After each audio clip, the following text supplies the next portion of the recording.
नमस्कार, म सुजता लिम्बू फेरि पनि यो भिडियोमा यहाँहरूलाई स्वागत गर्दछु। आज चाहिँ म यहाँहरूसँग कफीको विषयमा थोरै कुराकानी गर्न गइरहेकी छु।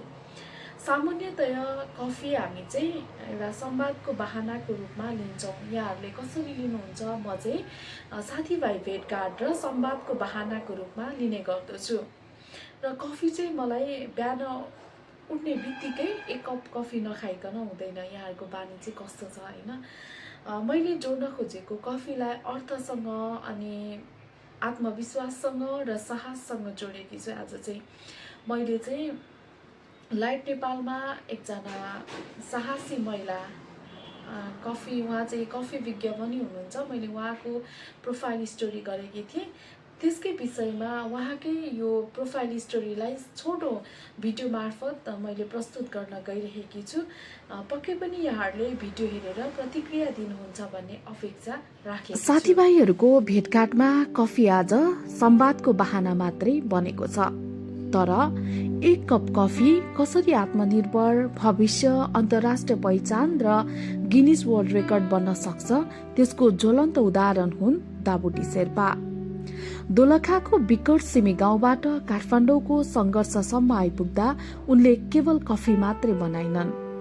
उनले संघर्षशील जीवनमा एउटा अर्थ दिने प्रयास पनि गरिन्।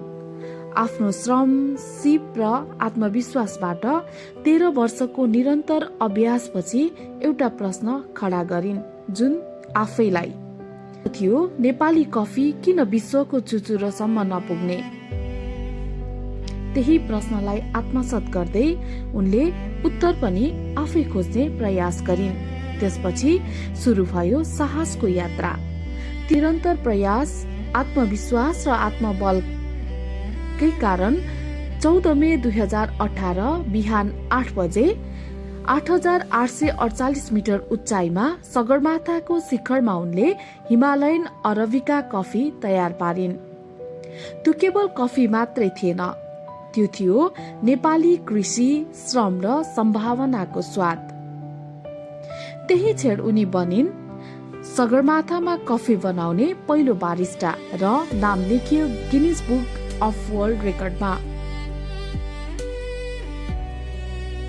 आज दाबुटी शेर्पा केवल आरोही मात्र होइनन्, उद्यमी हुन्, प्रशिक्षक हुन्, हजारौं युवाको प्रेरणा हुन्।